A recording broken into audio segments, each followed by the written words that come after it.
Et c'est maintenant le temps de l'atelier Le Dialogue en bande dessinée avec nul autre que Francis McNamee. Salut Francis. Allô, ça va bien? Ben oui, ça va bien. Écoute, t'es un habitué du festival. Là. En 2 jours, t'as déjà participé à plein d'ateliers. Ouais, Alors, sans plus tarder, je te laisse au public, mon cher. merci. Alors, bonjour tout le monde. Moi, c'est Francis McNamee. Je voulais vous présenter un atelier aujourd'hui sur le dialogue en bande dessinée. On va parler un peu de c'est quoi le dialogue et comment on peut faire ça. Je vais juste vous présenter moi-même, je suis qui. Je suis un écrivain. Je viens de Montréal. Puis j'ai longtemps, en fait, travaillé avec les enfants en tant qu'animateur scout. C'était une grosse partie de ma vie. Puis je dis toujours que quand j'enseigne aux enfants, c'est amusant parce que j'en apprends plein.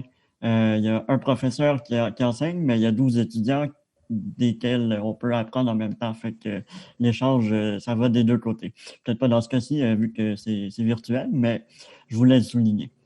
Et je voulais aussi juste vous présenter rapidement mon projet de bande dessinée. Ça s'appelle Le Retour. Le Retour, c'est une histoire qui se passe dans l'espace et ça suit deux enfants, Alfred et Bertrand. Eux, ils ont grandi dans l'espace, puis ils sont élevés par un vaisseau spatial qui leur enseigne tout ce qu'ils ont à apprendre. Et puis, en fait, c'est leur histoire pour se chercher une place dans le monde, se trouver, comprendre c'est quoi être un humain.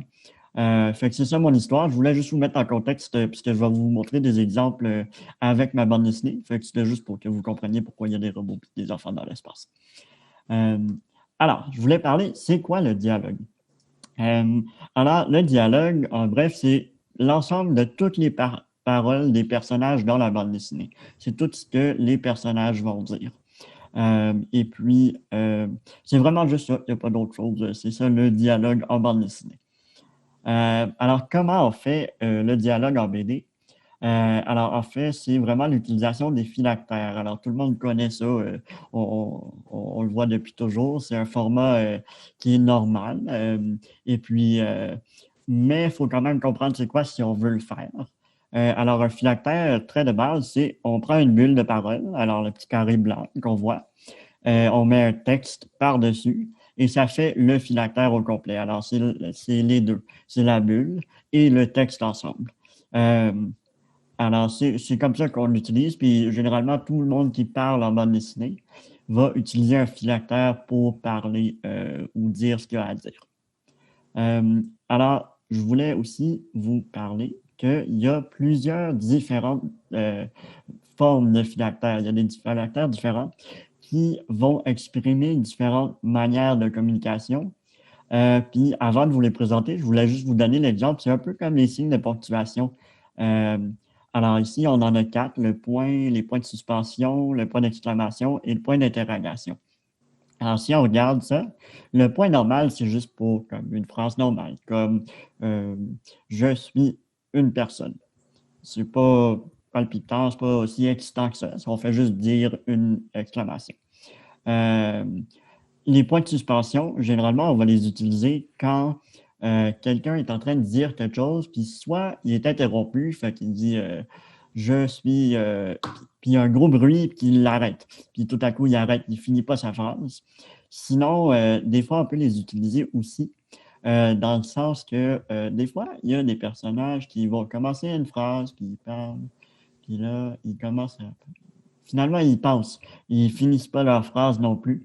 Alors, on peut l'utiliser pour ce genre de communication aussi. C'est vraiment quelqu'un qui ne va pas vraiment finir sa phrase.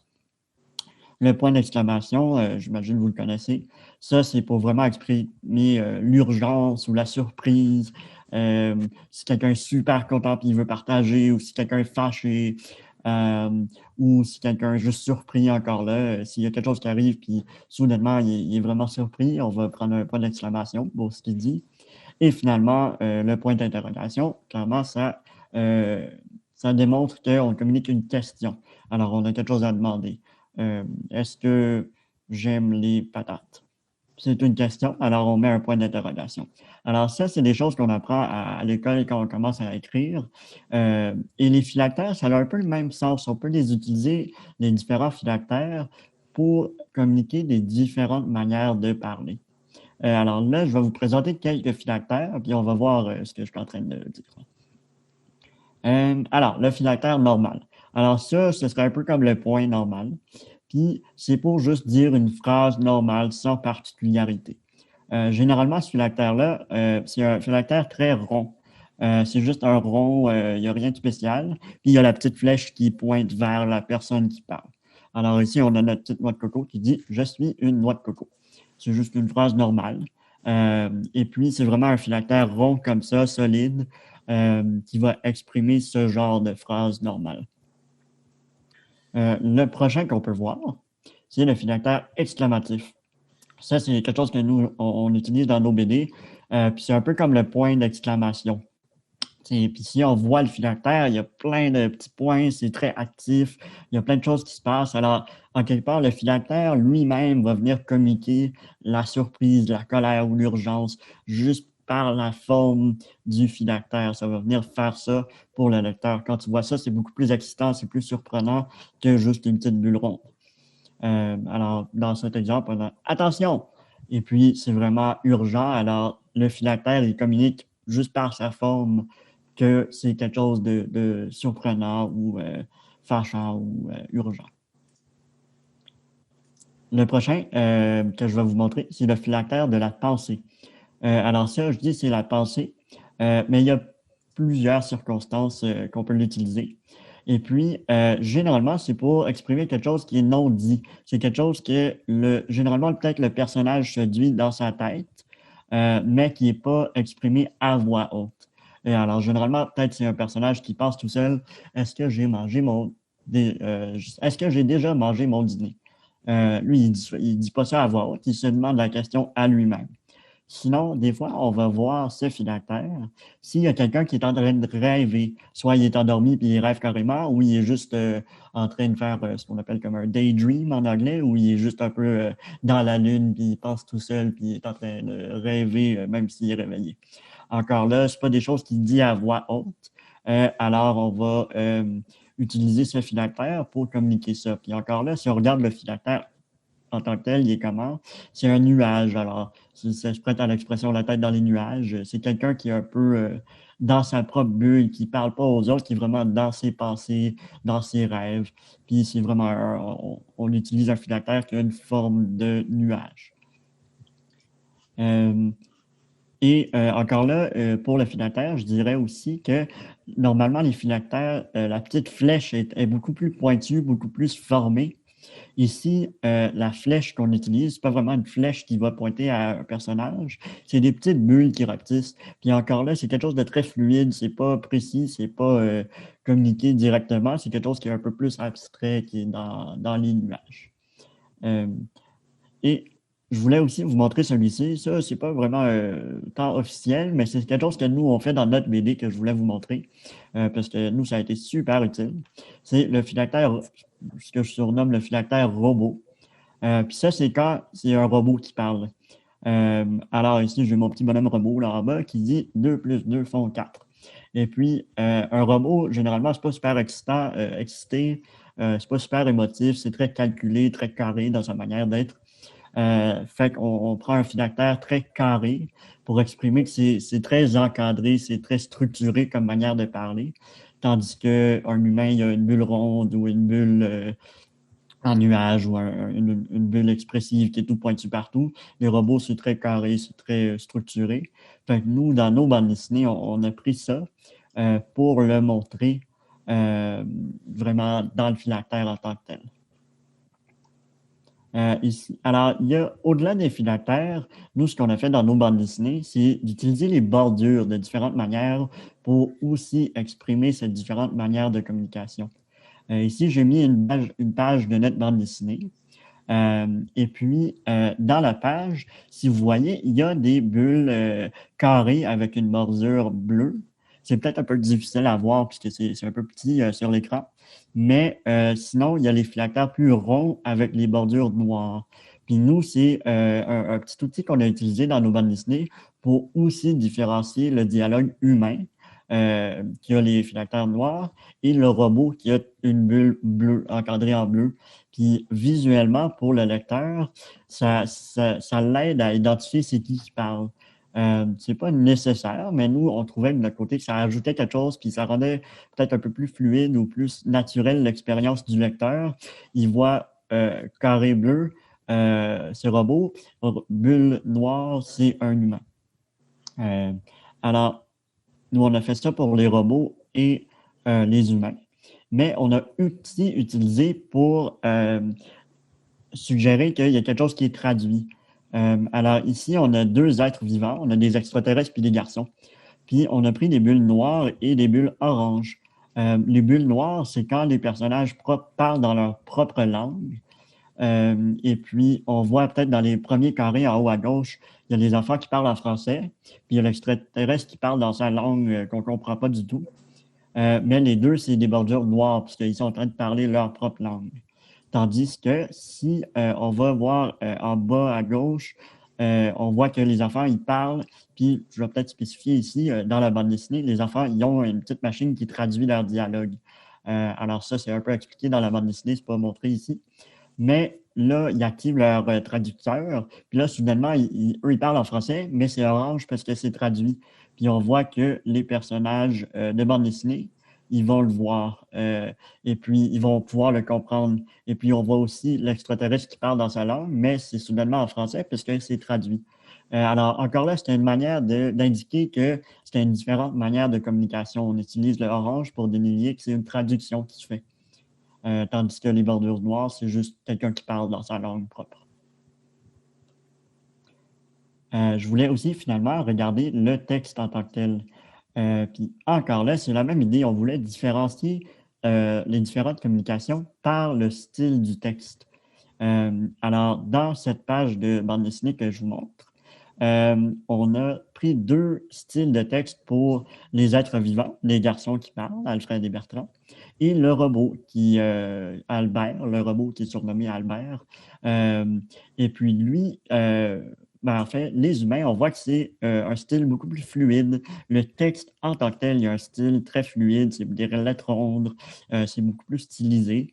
Puis ça exprime que c'est des humains qui, généralement, sont beaucoup plus fluides dans leur manière de parler, tandis que le robot, quand on regarde son style de texte dans l'encadré, c'est beaucoup plus carré encore là. Ça vient exprimer que c'est une affaire très structurée. Et puis encadré, c'est un robot qui parle, il parle de façon très structurée. Alors là, je voulais vous montrer encore là que le texte en tant que tel, il peut être utilisé pour un peu manifester une manière de parler différente. Je voulais... alors, c'est ça. Finalement, je voulais parler des phylactères aussi. Les phylactères, généralement, c'est le dialogue, comme on parlait. Le phylactère, c'est les dialogues représentés en bande dessinée. Alors, pour les phylactères, je voulais mentionner quelques petites choses, puisque c'est des trucs pratiques. Alors, premièrement, la taille du texte va compter sur une page de dialogue. C'est drôle. Moi, je fais des bandes dessinées en français et en anglais. Puis ce qui est un peu drôle, c'est que c'est les mêmes bandes dessinées que je traduis. Puis l'anglais, juste visuellement, ça prend moins de place physiquement sur la page. Alors, c'est une chose qu'il faut être conscient. Le français, c'est beaucoup plus long. Il y a des mots plus longs. Fait que ça prend plus de place sur la page. Alors, on veut pas avoir des super longs dialogues ou des longs parlers parce qu'on veut voir les images en même temps. On va mettre le dialogue par-dessus les images, puis on veut pas tout cacher les images. Dans une bande dessinée, c'est super le fun parce qu'il y a du dialogue, mais il y a des super belles images aussi qui vont accompagner. Puis des fois, c'est mieux de juste avoir une image que le dialogue avec. Des fois, l'image en dit plus. Des fois, on a tendance, quand on veut écrire, on a écrit ce texte, puis on aime tout ce qu'on a écrit, on veut tout garder. Et puis, mais des fois, c'est mieux de juste finalement enlever une parole parce que l'image le dit mieux. Et puis, alors, ça ne veut pas dire que ton dialogue n'était pas bon ou que tu as écrit quelque chose de mauvais, pas du tout. En fait, c'est juste qu'une bande dessinée, c'est une collaboration. c'est le dialogue et les images en même temps. Puis des fois, l'image fait mieux le travail, des fois, le dialogue fait mieux le travail. Mais il faut être conscient en tant qu'écrivain que si l'image fait mieux le travail que ce qu'on a écrit, c'est peut-être mieux pour la bande dessinée qu'on enlève le dialogue puis qu'on laisse juste l'image. Finalement, ce que je voulais vous montrer, c'est que le placement des phylactères, c'est super important en bande dessinée.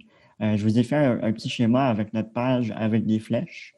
Et puis, comment on place les bulles va aider le lecteur à comprendre, dans le fond, ou pas comprendre, mais ça va lui donner une idée de comment lire la bande dessinée. Nous, en tant qu'écrivain et en tant qu'illustrateur, puis surtout en collaboration, on veut que notre lecteur va tout voir, tout lire les mots. Alors, si on est capable de bien placer nos phylactères, on va avoir, dans le fond, un lecteur qui va lire les mots, puis d'une bulle de dialogue à l'autre, il va passer par toutes les images. Alors, comme ça, le lecteur, il va tout lire le dialogue, on espère, et il va tout voir les images aussi. Alors, c'est super important. Alors, si on regarde l'image, oui, m'entendez-vous? Là, pour aller à la prochaine bulle, ils n'ont peut-être pas d'oreille. Il faut passer par le visage d'Alfred. Physiquement, quand on le regarde avec nos yeux, il faut passer d'une bulle à l'autre par l'image. Puis si on regarde toutes les bulles sur cette page, dans le fond, ça fait exactement ça. Ça nous guide d'une bulle à travers une autre image pour finir à la prochaine bulle et ainsi de suite. Une chose aussi que je voulais parler au niveau des phylactères, je n'ai pas mis de petit texte sur la page ici, mais c'est de comment utiliser nos dialogues pour faire que le lecteur veut continuer de lire. Alors, ça, on peut le faire soit par l'image ou par le dialogue. Mais ce qu'on aimerait faire, c'est que, dans le fond, quand on a un lecteur, en tant qu'écrivain puis illustrateur, on veut que le lecteur, à la fin de la page, il veut tourner la page. Il veut aller voir c'est quoi qui se passe sur la prochaine page. Alors, une façon de faire ça, c'est de bien planifier où on va finir nos pages et quel dialogue va terminer la page. Alors, soit on veut juste une image qui est comme mystérieuse. Puisque si on a une image qui est mystérieuse, dans le fond, le lecteur, soudainement, à la fin de la page, il a une question. Il se demande, bon, c'est qu'est-ce qui se passe? C'est quoi cette image? Je veux comprendre qu'est-ce qui se passe. Alors, il va tourner la page pour voir qu'est-ce qui se passe. Et puis, on peut le faire en image, mais on peut aussi le faire en dialogue. Puis, pour faire ça, dans le fond, un bon truc, c'est de couper nos pages puis finir une page avec soit une question, puisque s'il y a une question pour finir la page, dans le fond, le lecteur, finalement, tout ce qu'il a en tête à la fin de la page, c'est cette question. Par après, il va vouloir tourner la page pour voir c'est quoi la réponse à cette question. Sinon, une exclamation. Alors, si on voit à la fin de cette page-ci, notre exemple, on a « Attendez, nous devons parler au responsable ». Mais là, moi, je veux voir, est-ce qu'il va parler au responsable? Il y a quelque chose à faire, je veux voir s'il va le faire ou non. Sinon, encore là, une question, comme j'ai dit, une exclamation.